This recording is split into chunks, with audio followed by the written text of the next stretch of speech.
de Atos, como o pastor Wagner bem disse aqui, no capítulo 2, após a descida do Espírito Santo sobre um grupo de 120 que estavam reunidos e orando dentro do cenáculo, a Bíblia diz que a igreja começou a crescer de tal maneira que se expandiu dentro de Jerusalém e começou a crescer de tal maneira que a Bíblia diz que o Senhor começou a prosperá-los. A Bíblia diz que a igreja começou a crescer de tal maneira que o Senhor começou a atrair pessoas, e a Bíblia diz que era o Senhor quem acrescentava, quem ia sendo salvo. À medida que a igreja de Atos dos Apóstolos permanecia na doutrina, permanecia no partir do pão, permanecia na comunhão, na oração e na súplica, o Senhor ia abençoando e fazendo com que a igreja crescesse. Só que à medida que a gente começa a crescer num determinado lugar, a gente começa a perceber que aonde nós estamos está um lugar muito bom, está crescendo, está próspero. Mas a gente começa a perceber também que enquanto a gente cresce, há outros lugares que também precisam de nós. Enquanto a nossa casa cresce, lá fora também tem um povo que precisa crescer também. Enquanto os nossos amigos, a nossa família cresce, ainda tem um povo lá fora que também precisa compartilhar dessa bênção de Deus. Então o Senhor, a Bíblia diz em Atos capítulo 6, que Deus permite uma perseguição grande no meio do povo. Estevão estava pregando a palavra quando ele começa a ser apedrejado. E a partir desse apedrejamento de Estevão, a Bíblia diz que o povo começa a se dispersar. A igreja, antes tão unida e tão grande, começou a se separar. E aí quem estava em Jerusalém começou a correr para Samaria. Quem estava em Jerusalém começou a crescer para outros pontos. E alguém iria perguntar: Senhor, mas por que essa perseguição? Por que essa dispersão? Se nós estávamos num lugar tão bom, se nós estávamos num lugar tão avivado, num lugar tão abençoado, a ótica humana não consegue compreender a visão de Deus. Na visão do homem, eles estavam pensando: o Senhor nos dispersou. Mas na visão de Deus, Deus estava falando: eu estou abrindo um novo campo missionário. Na visão do homem, ele pensa: Mateus capítulo 9 é a morte da filha de Jairo. Mas na visão de Deus, Deus está dizendo: ela dorme. Aleluia. A visão do homem não é igual à visão de Deus. Apocalipse capítulo 3, olha o homem fazendo uma visão da igreja de Sardes. É uma igreja que está viva, é uma igreja que tem nome de quem vive, mas o Senhor lá do céu está falando: está morta. Entenda uma coisa, muitas vezes a gente pensa que as coisas são avaliadas da nossa maneira, mas a maneira com que a gente olha uma situação não é a maneira que Deus vê. A gente olha uma situação e percebe que algo morreu, que não tem chance de ter vida, mas a visão de Deus é diferente, porque Ele não olha como o homem vê, Ele não olha a situação atual, o Senhor olha lá na frente. É por isso que quando Ele vê alguém caído, Ele olha e fala ali: ó, está ali um pregador, está ali uma mulher de oração, porque Ele não vê a situação atual, Ele vê lá na frente. É por isso que o Senhor nessa manhã fala para você: olha, não se preocupe com a situação atual, busque discernimento, porque quando a gente busca o discernimento de Deus, a gente vê como Deus olha. Olha Jeremias, sendo preso por causa do testemunho de Deus, e aí Jeremias pensa: acabou, meu ministério está enterrado, eu estou preso, como que eu vou pregar, sendo que Deus me chamou para pregar, e agora eu estou preso? Mas Jeremias capítulo 33, verso 3, dentro da prisão, Deus fala para Jeremias: Jeremias, essa é a tua visão, teu ministério acabou, mas aí de dentro, clama a mim, e eu responder-te-ei, e eu anunciar-te-ei coisas grandes e firmes que ainda não sabes. Não se prenda à tua visão. Tem muita gente enganado com aquilo que vê. Gênesis capítulo 19, Abraão e Ló têm uma contenda, os pastores de um e de outro. Aí Abraão fala para Ló: Ló, se você for para a direita, eu vou para a esquerda. Se você for para frente, eu vou para trás. Mas não dá para a gente continuar andando junto. Aí a Bíblia diz que Ló olha. E quando ele olha, ele se engana com o que vê. Porque os pastos de Sodoma são bonitos. Os pastos de Gomorra são grandes, são bem habitáveis. Mas o que está lá dentro é Deus quem conhece. Tem muita gente caindo pelo olho. Tem muita gente sendo enganado pelo olho. Aí o Senhor nos alerta no livro de Mateus: a candeia do corpo é o olho. Se o olho for bom, o corpo é bom. Por isso, cuidado com o que você olha. Aleluia. Glória a Deus. A Bíblia vai dizer que Deus permitiu que a igreja se dispersasse. E aí Felipe se viu envolvido nessa dispersação. Felipe não queria deixar Jerusalém, mas ele teve que deixar. Felipe não queria deixar a igreja de Jerusalém, mas ele se viu obrigado em deixar. Ele foi envolvido numa situação que ele não queria estar. Mas já que Deus colocou ele, ele falou: vou pregar. Ele não queria estar ali, mas se Deus colocou, ele falou: eu vou fazer a vontade de Deus. Eu queria estar em casa, eu queria estar em Jerusalém. Mas se Deus me mandou para Samaria, eu vou pregar em Samaria. Eu não queria estar aqui, mas se eu estou envolvido nessa situação que eu não queria estar, eu vou fazer o que Deus mandou. Aleluia. Essa situação que Deus coloca a gente, pastor, que a gente não quer estar, mas quando a gente vê, a gente já está tão envolvido que não dá para sair. Aí Deus fala: já que está, prega. Já que está, louva. Já que está, canta. Já que eu te coloquei aí, adora o meu nome.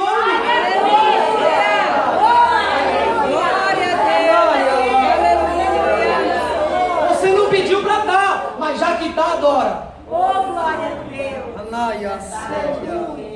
Glória a Deus. Essa situação que a gente tenta sair, Deus não deixa. Ele fecha a porta, ele fecha a janela e ele fala: você vai ficar, você vai pregar, você vai fazer. Aleluia. Anaia, Aleluia. Felipe está em Samaria. E aí ele começa a pregar.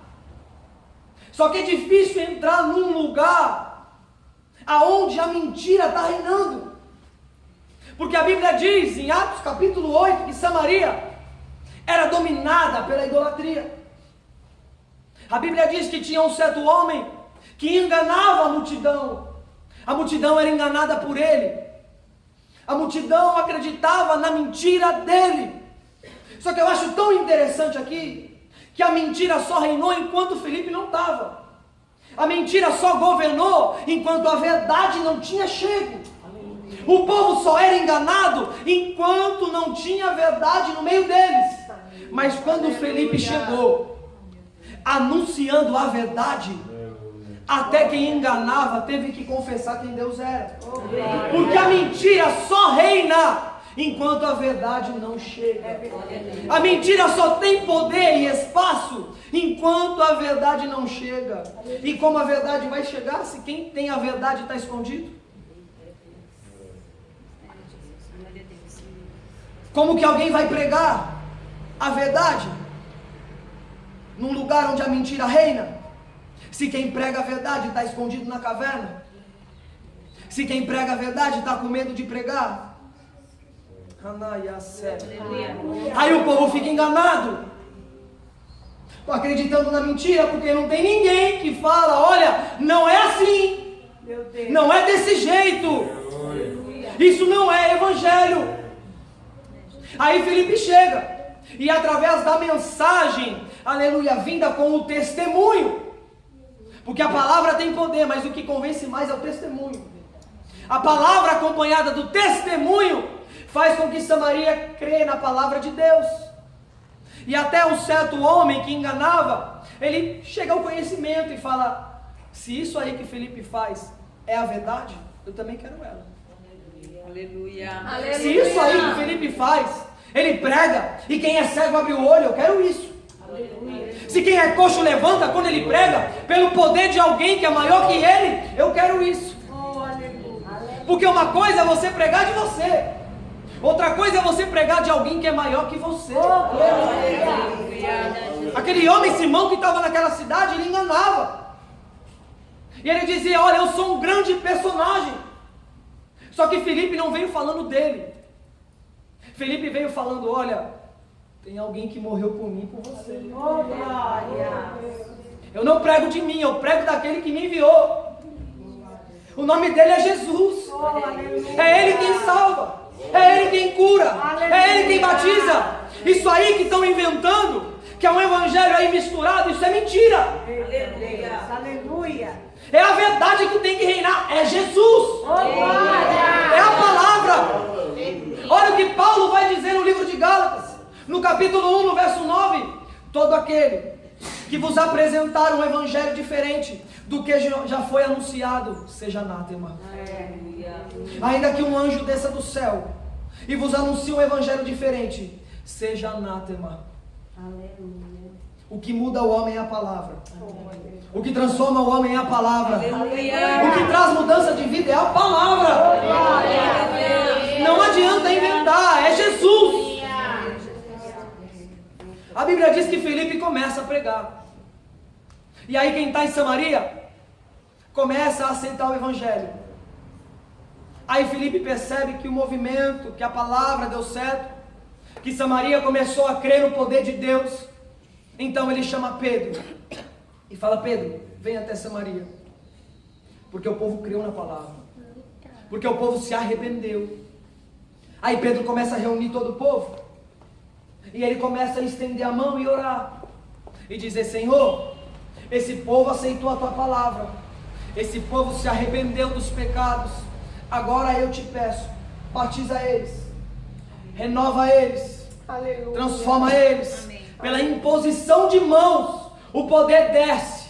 O Espírito desce. Aleluia. E aí Samaria começa a não mais se arrepender e não mais ser cheio da palavra. Agora eles passam a ser cheios do Espírito Santo. Aleluia. Agora eles começam a ter algo morando dentro deles, que impulsiona eles a fazer a vontade de Deus.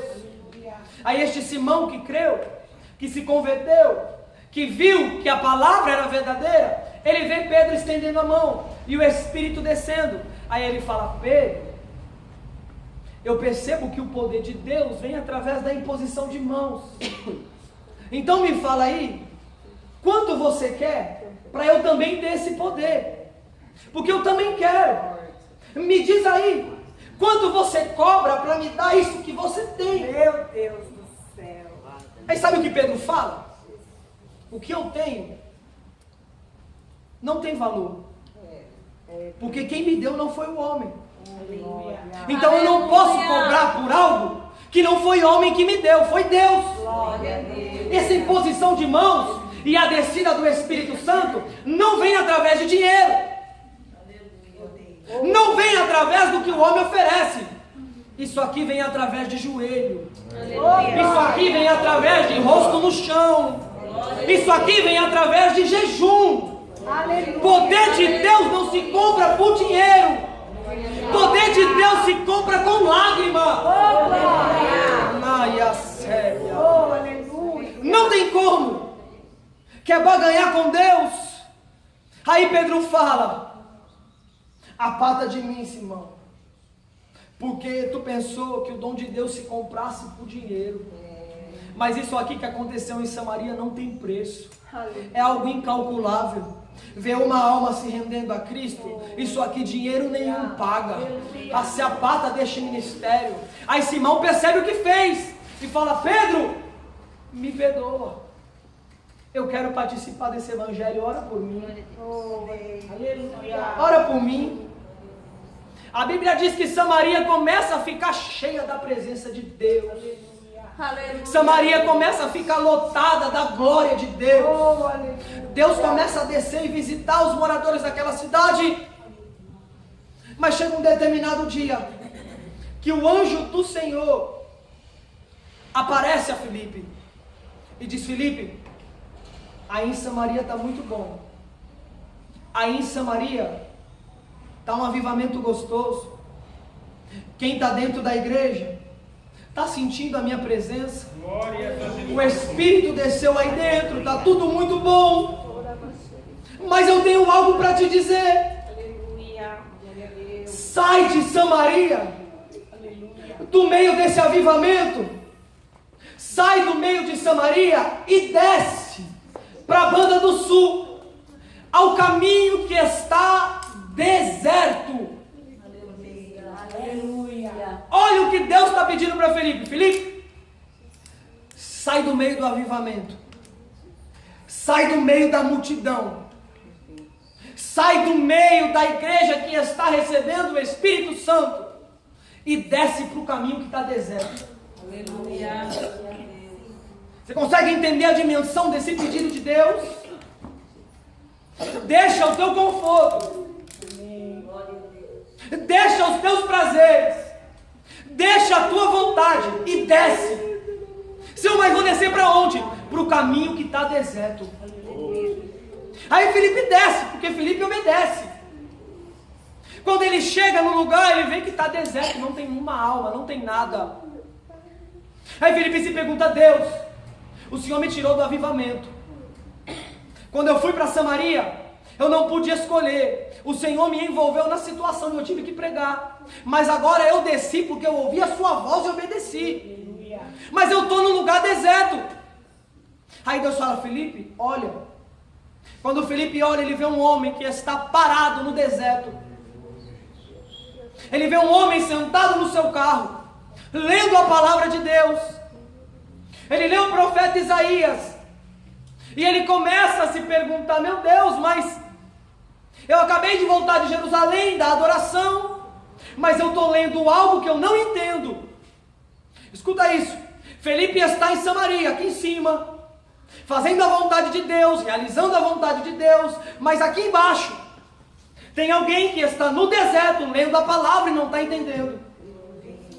Aí Deus tira alguém que está em cima e leva para baixo, para fazer com que esse que está embaixo venha para cima. Deus fala: Felipe, sai de cima e vai para baixo. Porque quando você vai para baixo, você pega quem está embaixo e leva para cima. Aí Felipe chega e desce e fala: homem, você entende o que você lê? Ele fala: como eu vou entender? Se não há quem me ensine. Como eu vou entender algo que é espiritual lendo na carne? Eu não consigo entender. Eu preciso de alguém que me auxilie. Felipe começa a discorrer a palavra. E quando Felipe começa a discorrer a palavra, o homem começa a entender tudo o que está sendo lido. Quando ele lê que como uma ovelha muda, ele foi levado ao matadouro, o eunuco não entendia. Aí Felipe diz: ele está falando de Jesus, que padeceu, que apanhou, que sofreu, que levou uma cruz, mas foi por causa de você. Foi por amor da tua vida. Foi para que você estivesse aqui hoje. Foi por isso que ele fez tudo isso. Aí o homem começa a entender e diz: eu quero isso, eu preciso disso. Mas sabe o que o Senhor me ensina aqui? É que para esse homem receber algo de Deus, alguém teve que deixar o conforto de Samaria para descer. Sabe o que o Senhor nos ensina aqui, através da vida de Felipe? Que muitas vezes o Senhor vai nos levar para onde a gente não quer ir, para realizar o propósito que Ele tem. Não está satisfeito onde Deus te colocou? Procure saber qual é a vontade dEle ali. Olha João Batista pregando no deserto. João Batista não precisava estar no templo. Ele pregava no deserto, onde Deus colocou ele. Eu acho interessante isso aqui, pastor. Tem gente que Deus chama para pregar no templo. Tem gente que Deus chama para pregar no deserto. Tem gente que Deus chama para pregar para a multidão. Tem gente que Jesus chama para pregar para uma alma. Aleluia. Glória a Deus. João Batista pregou a vida inteira no deserto. Talvez alguém falasse: esse homem só prega lá. Ninguém vê, ninguém olha. Mas Jesus dá testemunho dele enquanto viveu em terra. Aleluia. Dos homens nascidos de mulher, não tem ninguém maior que João Batista. Aleluia. Porque ele entendeu que aonde eu colocar ele, ele tem que falar a minha palavra. Glória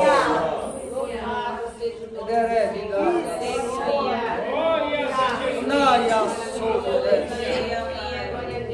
Sabe o que essa palavra nos ensina? que às vezes o Senhor nos tira de cima e leva para baixo, não é para a gente morrer. É porque Deus nos tira de cima e nos leva para o deserto, não é para nos matar. É porque o Senhor nos ensina que tem vida no deserto. Aleluia, glória a Deus. Tem vida no deserto. Glória a Deus. Aleluia. Deus não te levou no deserto para morrer. Deus te levou no deserto para que você entenda que tem uma vida precisando que você passe pelo deserto. Aquele eunuco está no deserto. E se Felipe não desce? E se Felipe não fala, Senhor, eu abandono a minha vontade, eu abandono os meus desejos, para descer e fazer o teu querer. Aquele homem talvez tivesse pedido a sua salvação, se Felipe não descesse. Sabe o que o Senhor nos ensina nessa manhã? Quando Deus te colocar no deserto, não chore, não murmure, não reclame, porque tem vida lá. Tem vida lá. Tem vida precisando de você lá. Olha o que Deus faz com Paulo e Silas. Atos capítulo 16. Eles apanham, eles sofrem, eles choram, eles estão amarrados num tronco. Aí talvez no momento de dúvida perguntassem, Deus, por quê? Nós estávamos pregando a tua palavra, fazendo a tua vontade, agora estamos nesse deserto. Aí Paulo e Silas começam a adorar, começa a clamar. Aí o cárcere começa a se abrir. Aí quando Paulo e Silas estão saindo, Deus fala, Paulo, volta. Porque eu te levei para esse deserto, porque tem vida aí. Quando Paulo volta, ele vê o carcereiro, pronto para se matar. Aí Paulo fala, não faz isso. Crê no Senhor Jesus e será salvo tu e tua casa. Paulo entende. Foi necessário apanhar. Foi necessário chorar. Ele olha para o corpo, vê as marcas do chicote. E ele fala, foi necessário apanhar e vir para esse deserto para salvar uma vida. Olha o que Jesus nos ensina em Marcos capítulo 5. Jesus atravessa o mar e chega até Gadara. Quando ele chega lá, Jesus não prega para a multidão. Jesus prega para uma alma. Um endemoniado que está sofrendo. Glória a Deus. Jesus prega para a multidão, mas Jesus também prega para uma alma. Aleluia. Jesus sabe pregar no monte, mas prega também no vale. Aleluia. Glória a Deus. O Senhor te chamou para fazer a diferença no deserto. Aleluia. É no deserto. Deus tem providência no deserto. Esse homem, quando recebe a palavra de Deus, ele olha para Filipe. E eles estão passando no meio de um lago, de uma água. Ele fala, Filipe, eu recebi a tua palavra. E você disse que eu preciso ser batizado após crer na tua palavra, na palavra de Deus. Aí Filipe diz, é isso. Ele diz, está aí a água. O que me impede de ser batizado agora? Olha a mudança de vida. Olha a transformação que Deus faz. Alguém que não entendia nada da palavra. Alguém que não tinha nenhuma vida espiritual. Mas aí alguém desceu do alto. Alguém se despiu da sua vontade para descer e pregar a palavra. Aí Filipe entende. Deus, obrigado. Valeu a pena deixar minha casa. Valeu a pena deixar minha família. Valeu a pena deixar os meus amigos para fazer a tua vontade. Porque para Deus, Deus não quer saber se o que você pensa é bom ou não. Deus não quer saber se você está preocupado com isso ou aquilo. Deus quer saber, Deus tem compromisso com almas. Deus tem compromisso com vida. Porque se você pede alguma coisa que você gosta, Deus tem poder para te restaurar. Mas se uma vida se perde sem conhecer a Ele, é perdição eterna. Então Deus fala para alguém aqui nessa manhã. Se você perdeu algo por amor dEle, Ele tem poder para te restituir. Mas só não perca a oportunidade de pregar a palavra. Só não perca a oportunidade de falar dele. Porque casa, carro, se você perdeu, ele tem poder para te dar. Mas não é isso que ele quer. Ele quer compromisso com almas. Aleluia. Quando ele chama Pedro no barco, ele não fala: Pedro, venha após mim, que eu vou te dar tudo o que você quer. Não. Jesus fala: Pedro, vem até mim. Abandona a sua casa, abandona a sua família, porque eu vou te fazer um pescador de homens. Eu vou fazer você entender qual é o sentido da vida. Resgatar homens e mulheres. Glória a Deus. Aleluia. Quando Felipe faz isso, ele nos mostra claramente a mesma coisa que Jesus fez por nós. Filipenses vai dizer que ele estava no trono, ele tinha a glória, ele tinha tudo, mas ele se despiu de tudo isso, deixou a sua vontade, desceu na terra, se fez homem, abandonou a glória que tinha lá em cima, para salvar minha vida e para salvar a sua vida. Essa história de Filipe nos traz à memória o que Jesus fez. Ele não tinha o porquê descer, mas ele desceu. Ele não tinha o porquê vir à terra e se fazer como homem, mas ele desceu. E aí, quando ele chegou na terra, ele cumpriu o propósito daquele que está no trono. Quando Filipe desceu no deserto, ele entendeu o que Jesus fez. Quando ele foi para o deserto e viu que tinha uma alma, ele entendeu o propósito de Jesus na cruz. Às vezes a gente precisa passear pelo deserto para entender melhor o que Deus fez por nós. Aleluia. Senhor, aleluia. O difícil é a gente querer ir, pastor. O difícil é alguém querer se entregar e querer entender que no deserto aparentemente não tem nada. Mas Deuteronômio capítulo 8, a Bíblia diz que enquanto Moisés e o povo andou pelo deserto, Deus sustentou com comida. Quando faltou comida, Deus enviou pão do céu. Quando a garganta secou, que estava com sede, Deus fez sair água da rocha. A Bíblia diz em Deuteronômio capítulo 8, que enquanto o povo andou no deserto, a sandália do pé não se desgastou, porque Deus renovava. A roupa não se envelhecia, porque Deus renovava. Não tinha doença no meio do povo. Por quê? Porque Deus leva para o deserto para salvar a vida, mas Ele também cuida da gente. Olha Deus falando: enquanto você cuida do que eu te dei, eu vou cuidando de você. Enquanto você vai cuidando de almas que eu te dei, eu vou cuidando da sua casa, eu vou cuidando da sua família, eu vou cuidando dos seus. Aleluia. Santo Deus, aleluia. Fique de pé nessa manhã.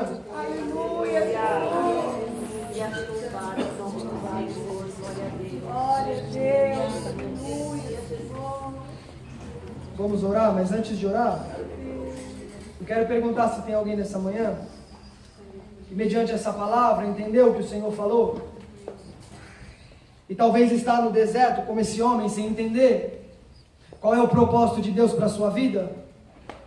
Mas nessa manhã o Senhor te esclareceu. Aleluia. E te falou: olha, eu estou mandando alguém aí embaixo para te levar para cima.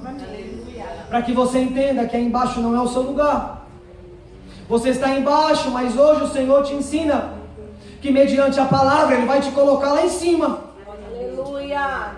Se tiver alguém nessa manhã que ainda não teve esse contato direto com Jesus e sentiu no coração, vem até aqui à frente que a gente vai orar. Se tiver alguém nessa manhã que mediante essa palavra entendeu qual é o significado, vem até aqui à frente, que nós vamos orar. Se não tiver, vamos orar assim mesmo. Amém? Feche seus olhos, vamos orar. Senhor, meu Deus e meu Pai, Jesus, obrigado por esta palavra. Obrigado por ter falado aos nossos corações. Te agradecemos pela tua graça e fidelidade. Obrigado por nos ajudar a entender qual é o teu propósito. Que venhamos, Senhor, a nos despir da nossa vontade, para fazer a tua vontade, que é maior do que a nossa. Ajuda-nos e nos sustenta por onde nós fomos. Aonde o Senhor nos colocar, seja por nossa vontade, ou seja, Pai, por aquilo que o Senhor quer, que possamos proclamar o teu evangelho e fazer a tua vontade, Senhor. Ajuda-nos a ser o sal da terra e a luz do mundo. É o que te pedimos e agradecemos em nome de Jesus, Pai. Amém. Que o Senhor continue, Rafael, te abençoando poderosamente e firmando cada vez mais os seus passos na presença do Senhor. Em nome de Jesus. E nesse momento eu quero estar chamando a missionária Gislane para estar fazendo oração pelo término e o pastor das bênçãos. Irmãos, eu quero também estar informando a igreja que nós todos os dias dessa semana nós temos oração das 10 às 11 da noite. Aquele que sentiu desejo no coração